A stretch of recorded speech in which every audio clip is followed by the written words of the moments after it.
All right, guys, welcome back to the Golf Podcast. Today is going to be a fun one. We've got an interview with Nate Edwardson, who, if you don't know his name by now, I'm sure you will soon. He's been growing rapidly in popularity on YouTube.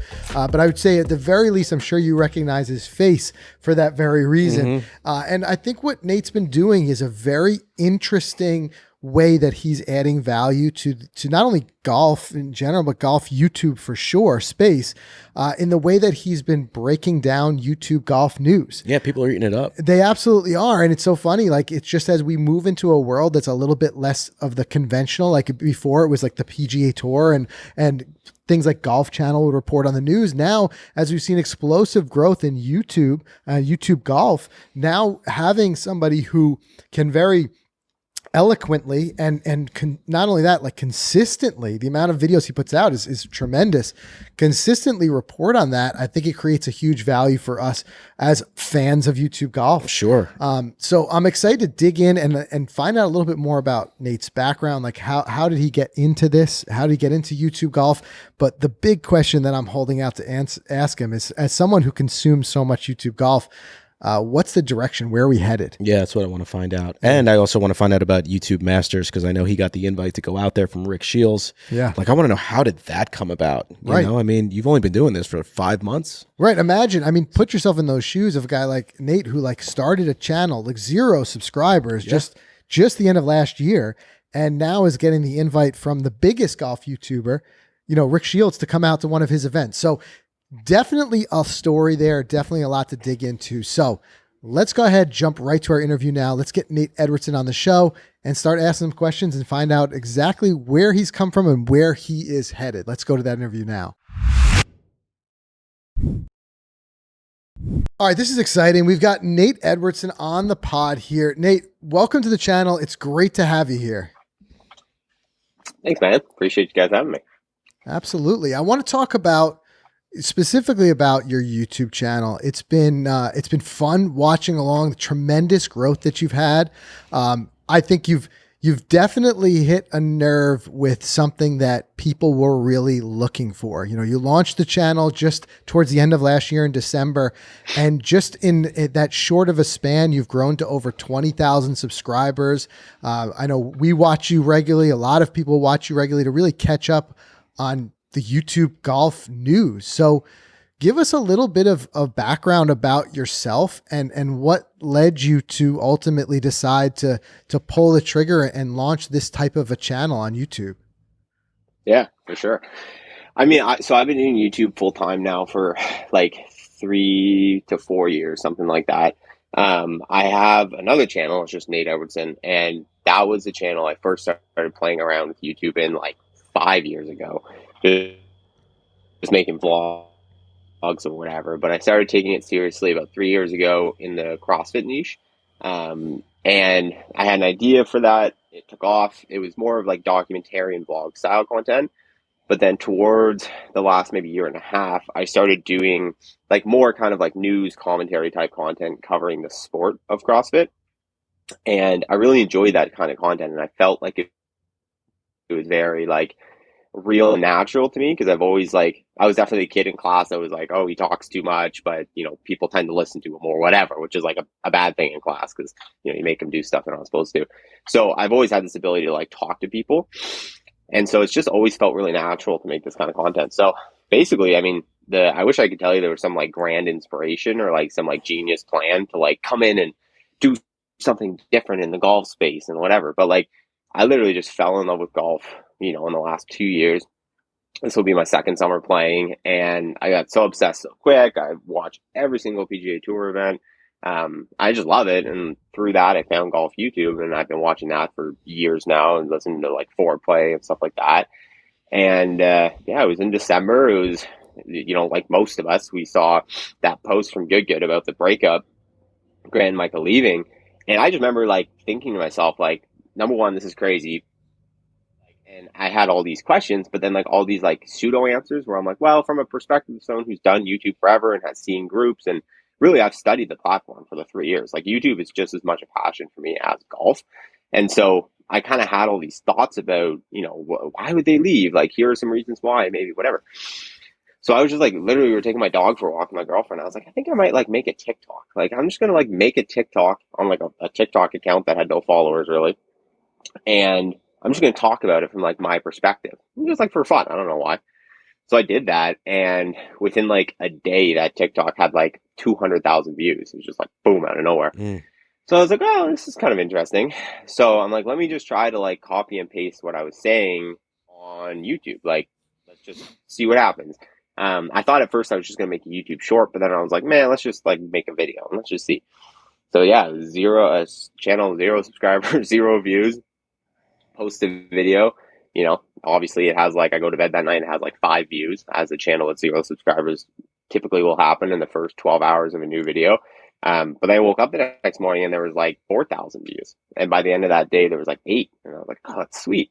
But I kind of thought that's where it like capped. So I just kind of left it alone. And then I came back to sign out of it a day later to sign into my main channel to post a video.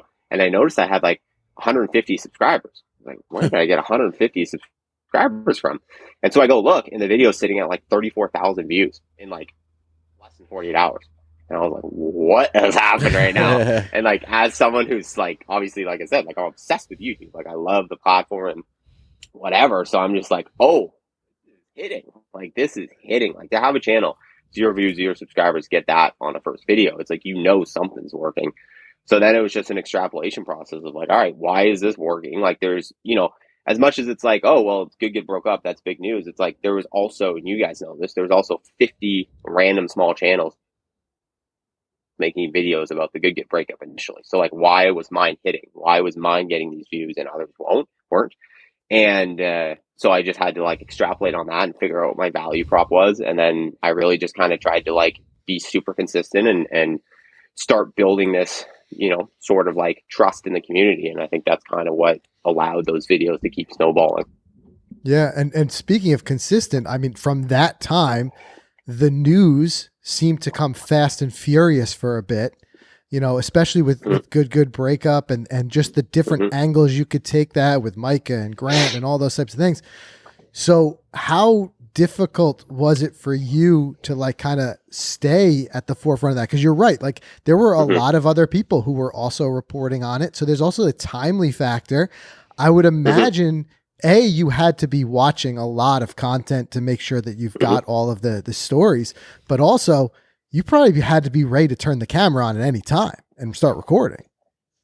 Yeah, absolutely. I mean, you have to, like, I say this to young people all the time, or anyone who like messages me and is like asked about, like, because this used to happen in the CrossFit days too. Like, people ask, be like, hey, I want to start a YouTube channel. Like, what's your advice? Da, da, da. And like, it's always just like, you really have to go all in. Like, if you really want it to be successful, like, it has to be everything to you. And like, you know, I think a huge part of that is like, especially with this style of content, is 100% commitment to the audience and commitment to doing what you do, which is, in this case, it's talking about relevant things happening in the world of golf and golf YouTube. And so for me, it definitely like getting on things immediately, being willing to drop everything. And like, it's how I build my life, right? Like, so I'm, I guess, lucky in the sense that like I've been doing this now for a few years. So like YouTube has been my full-time job and is my full-time job.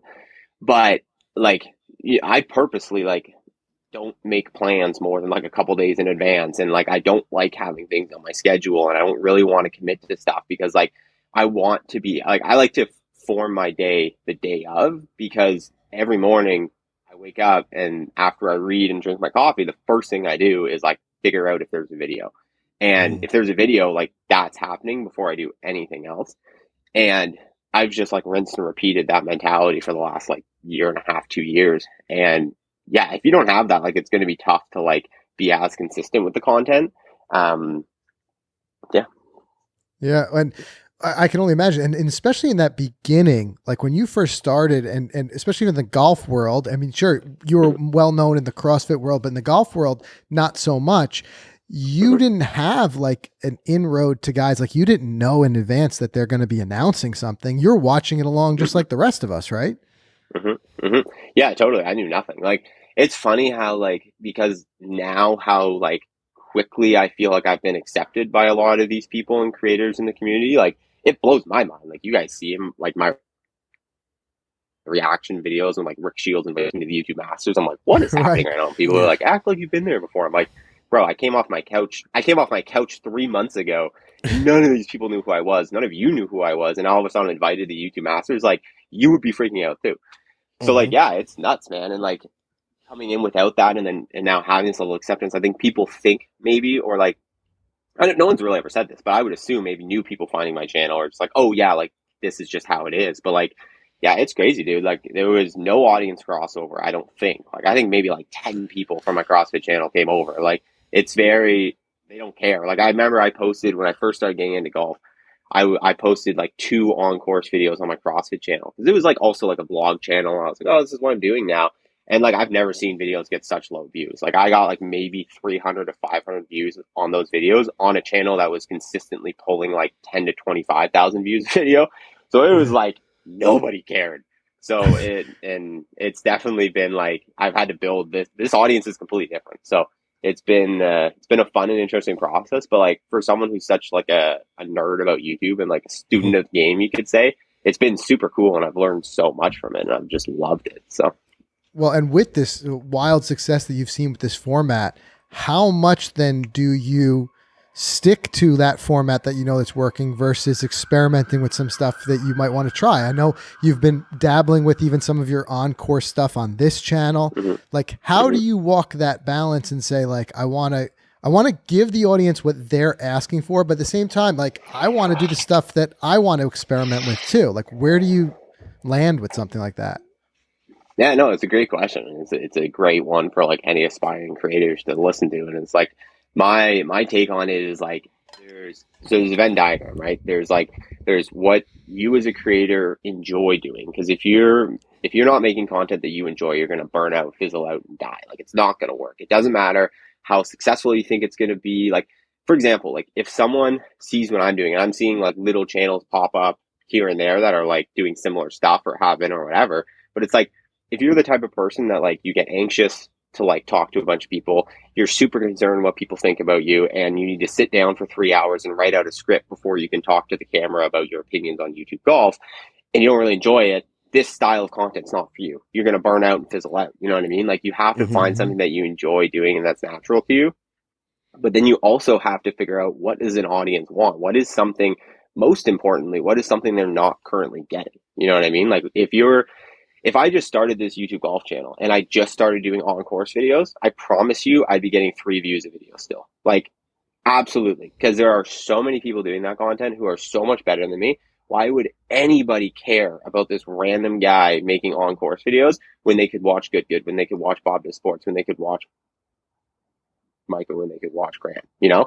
So it's like, it's about finding something that the audience, like an audience would care about and would convince them to listen to this guy who they've never heard of talking in what everyone calls a closet.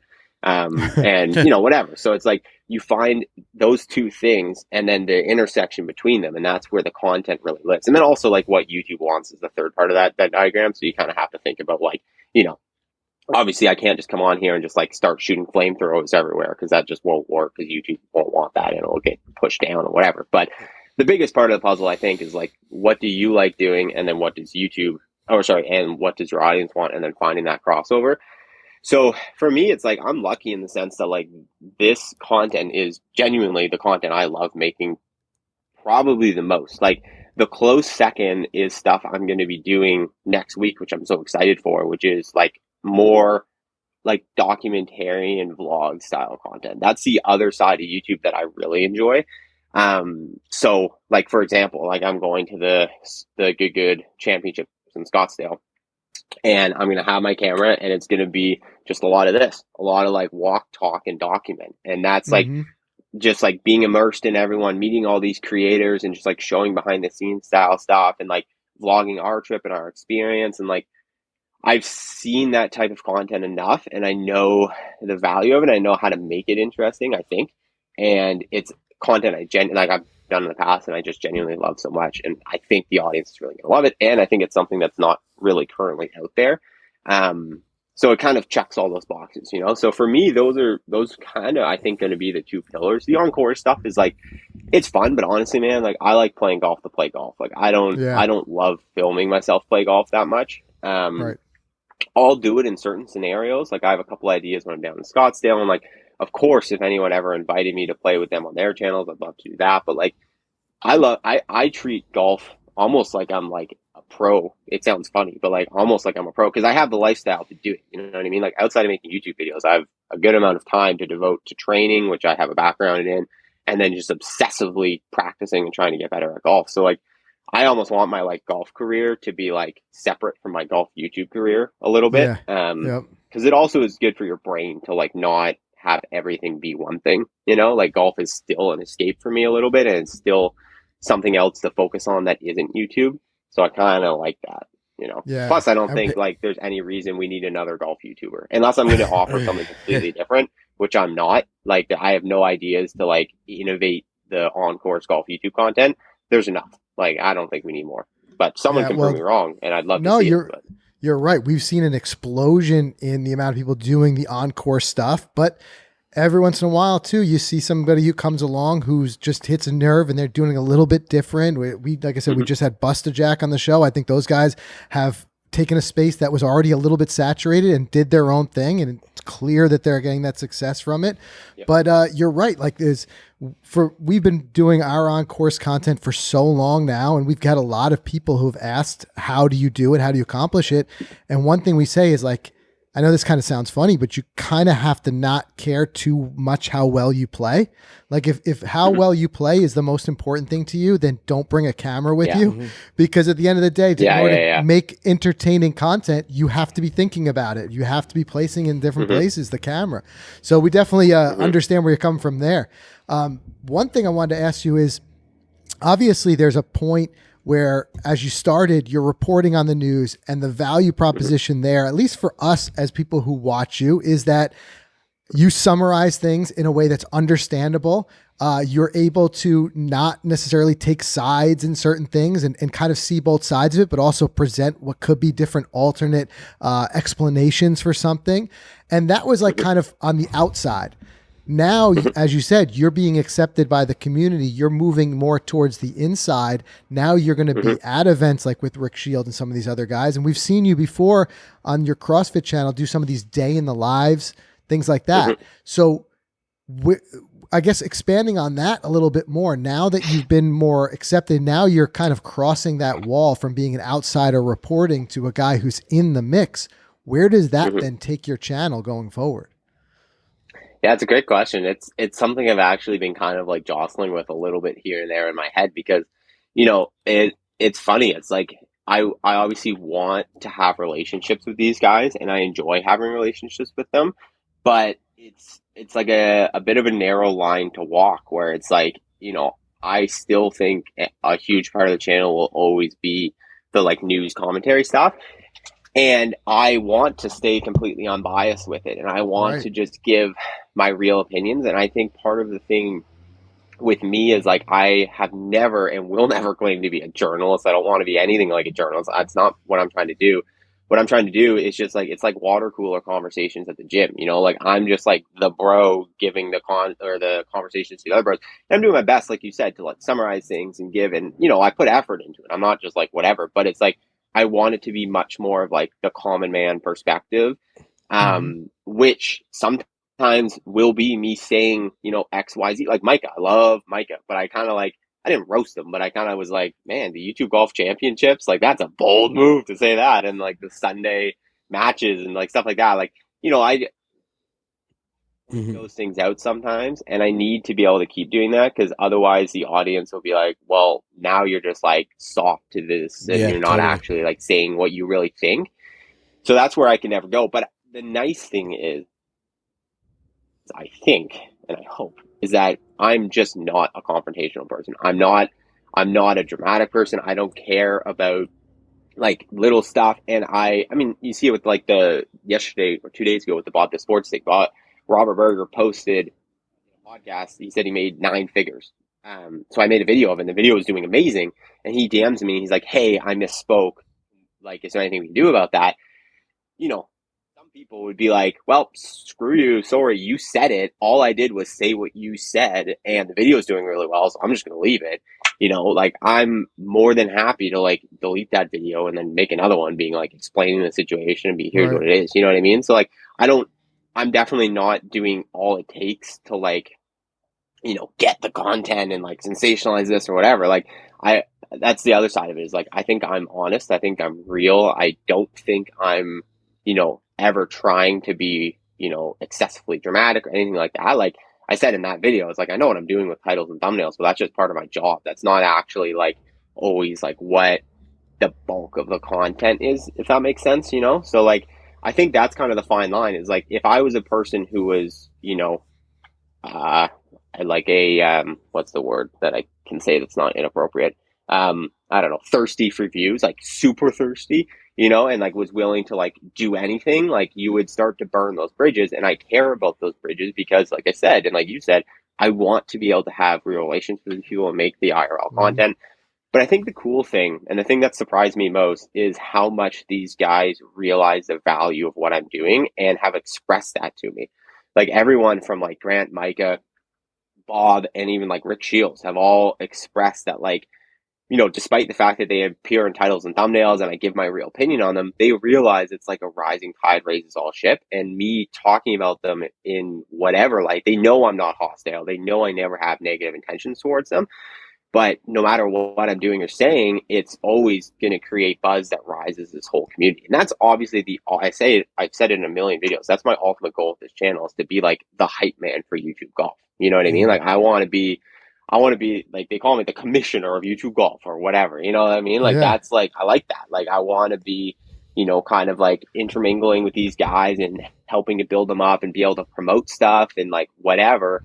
But again, a big part of that is also just like always just saying what I think. And I don't think I can deviate from that. So. Yeah. And so as part of that, being that hype man or commissioner for YouTube golf, how do you then, I guess, effectively decide on what to report on? Is it always the biggest news of the day? Or like I said, there's a lot of other, YouTube golf is a very wide thing. You know what I mean? There's also a lot of other things going on. Do you try, or is there a goal going forward to discover and dig up some other stuff? And as you grow this audience, coming from zero audience to now having an audience and having that responsibility, like where do I take them? What do I steer it? How do you decide what to report on and what the what to put your effort into? Yeah, it's a good question. I think for me, it's like, it's always just like, do I think people will be interested in this? Like, do I think my audience cares about this? And like, it's kind of funny because it's like, you don't want to think of everything as just like ones and twos, numbers, views. Like, is this going to blow up, whatever? But it's like, at the same time, views represent interest in a subject. Like, views are the real time metrics we have as creators to discern whether what you are making is interesting. And if you want to be a successful creator, you have to make interesting content. And I think any audience member would support you in wanting your videos to be interesting, and to like provide them with something. So it's like, for me, it's always that. Like, I know the framework of the content I'm creating, I enjoy. So that's that checked off, like I said, back to this Venn diagram. And then we look at what does the audience want, and then that's where I pull my decisions to make content from. Is like, if I see, I'm never short on ideas. Like, it's just, my brain goes a million miles a minute. It has my whole life. Like, coming up with ideas for me is the easiest thing on planet Earth. I could upload 3 videos a day about YouTube golf and like no problem. Like, it'd be super easy. So I try to rein myself in, and how I do that is like, I really try to be particular about like, am I certain that this video is going to go 1 to 10? You know what I mean? Which for like non-YouTubers means it's going to be a best performing video out of your last 10. And I try for the most part to post content that I think will like be better than any video I've ever posted or more interesting on some level. That's never always going to be the case, but it's like good kind of like just baseline of like, it's really easy to make crappy content and to make boring videos. So like, don't do that. You know what I mean? Like, don't put out a video just to put out a video. Make sure you feel like there's going to be interest and intrigue from the audience, and you're going to educate them on something, or you're going to entertain them. Like, that's the other weird, funny thing with my channel too, and how it's evolved is like, I feel like now too, I'm adding a lot more like entertainment style videos where it's like, it was at the beginning just like, here's the facts and here's the news. And like, now it's just like, I'll post videos of me just like reacting to something, like, again, like getting invited to YouTube Masters, and like, that video was like me in my backyard like this in a thumbnail with nothing else, and it's like one of my better performing videos in the last 3 months. So like, that stuff's wild. But like that's entertaining. It's genuine excitement. I'm being real. I'm being raw. I'm connecting with my audience. So it's like I realize the value prop of that as well. Yeah. So again, that's just kind of the baseline. Is like, do I think this is going to provide value to my audience and any of the props I promote? Again, covering news, like keeping them informed, or entertaining. It's kind of like the And part of the value prop becomes you at some point, right? Because previous to that, when you had no audience, people were coming to you because they wanted to hear whatever you were talking about. There's going to be a point where they're now fans of yours, and they're going to come like an announcement video like that, like you just mentioned, is because now they know who you are. They're invested in what you're doing. They're watching you on a daily basis. So it kind of crosses over into that a little bit more. And I think that gives you options to take this channel in a whole bunch of other places. Yeah, it's super cool and super empowering, man. Like the support of this community is insane. Like I said, I've been doing this for 3 years, and like my channel in subscriber numbers is basically the same as my CrossFit channel now, which is nuts because that channel took me 5 years to build. This one took me 5 months. But the support and like the rabidness of the audience, even though the subscriber numbers are the same, is like 20 times more on this golf channel. Like I get so many more DMs than I ever did in the CrossFit world. I get like those videos, like that Rick Shields video, I think it's like 350 comments of people just being like so stoked for me and so supportive and like genuinely just like saying nice things. Like I think the most comments I ever got on a CrossFit video would be like 50. You know what I mean? Even if it got like 30,000 views. So it's like, it's wild how much like genuinely engaged and like supportive this audience is. And like, I feel it and I appreciate it so much. And like, it's been really cool for me as a creator to like get to that point and feel that, you know, because being a creator is the loneliest job on planet Earth. Like you're in your own head all the time and you're making all these decisions in a vacuum, and you know, you have these numbers on a screen, but those are vanity metrics, and we all know what that can do to your, you know, mental health sometimes. So it's like, it can be tough to like keep going sometimes, you know, and having the support of an audience like that and seeing it day in and day out is like, it's crazy, man. It's crazy motivating. It's crazy exciting. And you're right. It makes me feel like I can do anything that I think my audience is going to enjoy and whatever. So. All right, guys, we'll get you right back to our interview with Nate Edwardson in just a second. But first, we want to thank this week's sponsor, one of those being Titleist. And guys, the new Vokey Design SM9 wedges are a product of superior handcrafted technology, and each one truly is an instrument of creative control. They're created from the most advanced materials. They're engineered to deliver ideal ball flight and spin, and the grinds are designed to release your best wedge play possible. You really, truly have to feel it to believe it. I'm been a big, long proponent of this, Mike, of going out there and get fit. I still remember our first ever wedge fitting and how much our game improved just from that, and just knowing that we had the right tools in our hand, the scoring clubs. Right. And guys, remember this. There are many ways to make a wedge, but there's only one way to make a Vokey. The Titleist Vokey Design SM9 wedges, superior handcrafted technology. Like I said, you put them in your hands, you'll feel it, you'll see it, and really my advice to you is to get them dialed in with a proper fitting. But start that journey now by going to Vokey.com. Find out more about the SM9 wedges. Yeah, and I didn't even know what bounce was until that fitting. How funny is that? Also, I want to thank FootJoy, the #1 shoe in golf, because they offer the widest selection of sizes, styles, and performance options of any golf shoe out there on the market, whether it's the all-new Hyperflex and Hyperflex Carbon, which we are loving, or the Premier Series, which we love as well. Both those pairs are coming to Myrtle Beach. I love these shoes. They're comfortable. And guys, these are not only, they're worn by plenty of players on tour. Justin Thomas, Max Homa, Will Zalatoris, Cam Young. I can go on and on. So many players trust the brand. That's been #1 forever. So trust your game to FootJoy, the #1 shoe in golf. All right, let's get back to the interview with Nate. Hey, Nate, I got to go back to YouTube Masters for a sec. I want to ask you about that. Yeah. But first, you're in for a treat because we were fortunate enough to go to England in 2019 for Rick's YouTube Golf Day. And the man knows how to put on an event. So I have no doubt that this thing is going to be epic. So what can we expect from you? It's later this year. What can we expect from it? I mean, do you have any ideas? You mean like from the tournament or from me? Just from you. Like, what can the audience see? Like, what will you be doing? I know you're going to try to get some like BTS stuff, behind the scenes stuff while you're there. But is there anything you could share about the day? I'd like to say that, like, you know, we're gonna find out together, because it's like I'm definitely not, and I think it's hard as a creator to like really sit down and map out the next 6 months or the next 12 months, because Hmm. it's such, you know, an ever evolving thing. And like, if, you know, I have, like, say for example, I'm like, yeah, I'm super excited to like do this like IRL content in Scottsdale, and I'm gonna do the exact same thing at the YouTube Masters.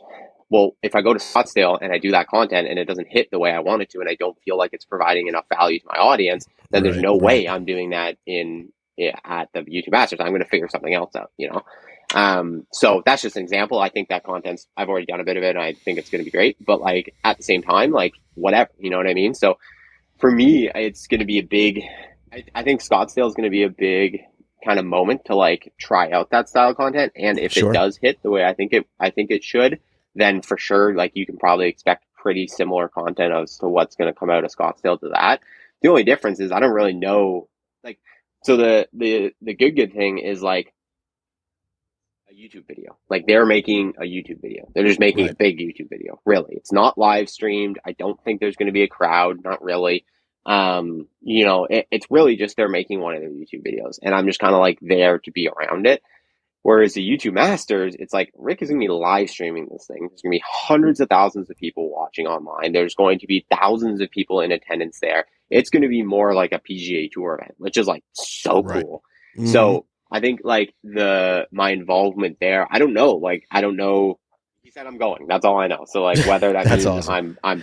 whether that means I'm playing, I don't know. Whether that means I'm doing, you know, I've like put it out like I'd love to do like, you know, Dottie Pepper, like sideline commentary, like walking and talking as the Hmm. players go up and down the course, like whatever. So I don't know. We'll have to see, man. But I think for me, what you know, going back to the audience support thing is like, I do think, and kind of like you guys mentioned a minute ago, like there is definitely a big part of the audience that, you know, had come for the news and still comes for the news, but also you're right, is like there to support me now, is interested in what I'm doing. And like, this journey, even in these 5 months, has been so mind boggling. And like the opportunities that I have now with the Good Championships and YouTube Masters, like that's also crazy. Like I genuinely think a lot of the channel with this kind of stuff is just going to be me trying to take people along for this journey, you know? And like Hmm. because of my background in documentary and blog style content, I think I have an opportunity to just like let these people live vicariously through me and do my best to like, you know, bring everyone along for this. And I think that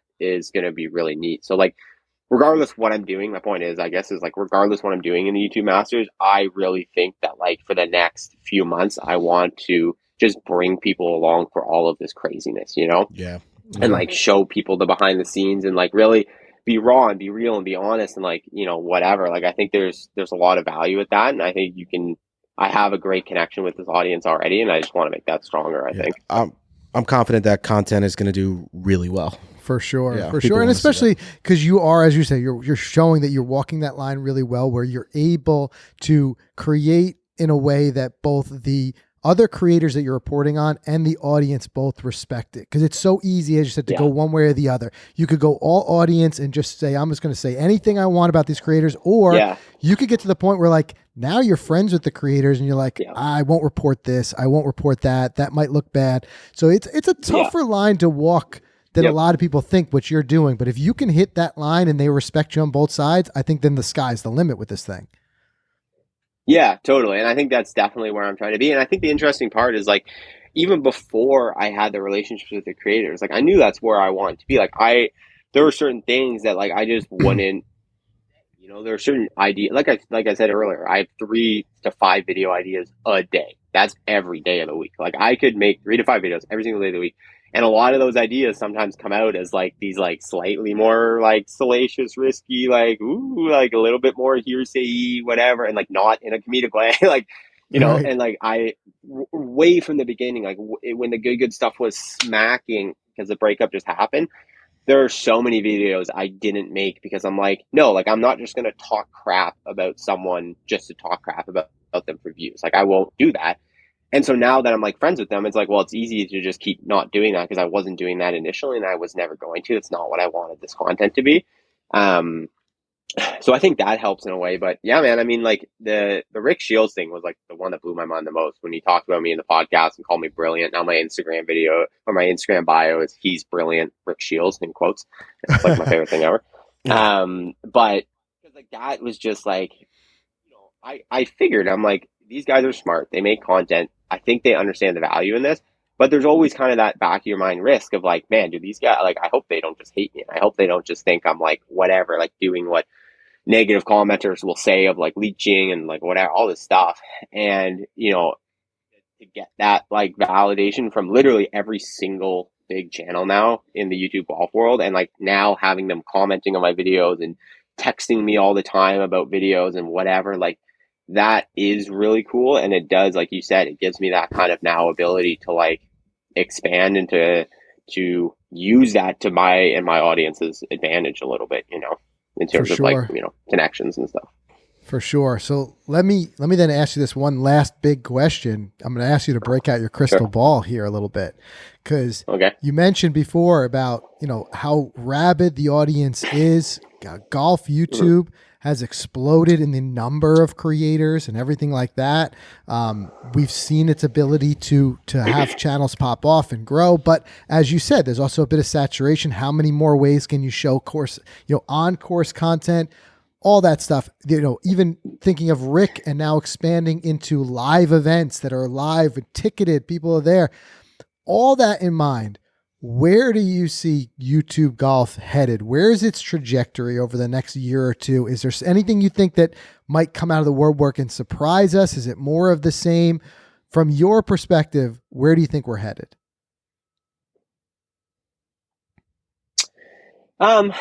I'm definitely bullish on the future of YouTube golf. Obviously, I'm like staking my whole life on it right now. So I genuinely think people are going to be blown away by like how successful something like YouTube Masters is going to be. Maybe not people inside the YouTube golf community. You'll probably be like, yep, that makes sense. But like people outside of it, or who maybe are on the fringe of it, like casual viewers, like I 100% see a world where like, that live event in Adelaide last week, like that is just as big. Like we're just as big as that. You know what I mean? Like we're doing an event, like you've seen the good meetups in Chicago and like the rabidness of the fan base and like the, I genuinely think it's going to be like an alternative tour almost. And there's going to be these live events that happen regularly, and you're going to have your favorite creators that are playing and that are whatever. And like, it's going to be so much stronger than, I'll never compare it to the PGA because I think that's completely different and there's so much history there, but like it's going to be so much stronger than any other competitive tour, because other competitive tours, even live, like half the players you don't know, you definitely don't know anything about them, whatever. You have genuine connections to these people. Like your audience members feel like they know you, because they do, like they really do know you, and it's funny when you meet people in real life. Like I've started to have people come up to me at golf courses now and whatever, say they watch my videos. They know my whole life. They know everything about me, and I know nothing about them. So then the whole, conversation is just me asking about them and catching up with them. But like your audience really does feel invested in you. And so therefore, when you have, someone you feel that way about, it's almost like watching your brother go to the Olympics, or like whatever. Like you feel so closely connected to the success of that person and to whatever. And so it's like that, it's crazy, man. I think that's going to propel it in a way that, traditional forms of like sport can't. Having this creator connection is going to be crazy. I mean, I think the creator economy as a whole has just grown so much over the last, whatever you want to say, however many years. It's just exponential. And long form storytelling, like that's just still, even with the advent of short form content, like YouTube is bigger than ever and it's still growing. And I think there's always going to be a place for that and that type of connection with the creator. So yeah, man, I think that's going to blow people away, and I think it's going to be super awesome to hopefully be a part of it happening. So yeah, well, like you said, a lot of reasons there you rattled off to be bullish about it. So we're excited to see it, and we're excited to see where you take your channel, and as I said, morph from talking and telling us the recaps, what's going on, to really getting in and getting involved with it, while still retaining what got you there. It's going to be exciting to watch and follow along. So appreciate you taking time to hop on here and talk to us about it today. Best of luck with that journey, especially as you move towards expanding to those new things. And I know we'll continue to watch and enjoy your channel. So appreciate your time again today. Thanks for coming on the show. Yeah, thanks, boys. Appreciate it. It's fun.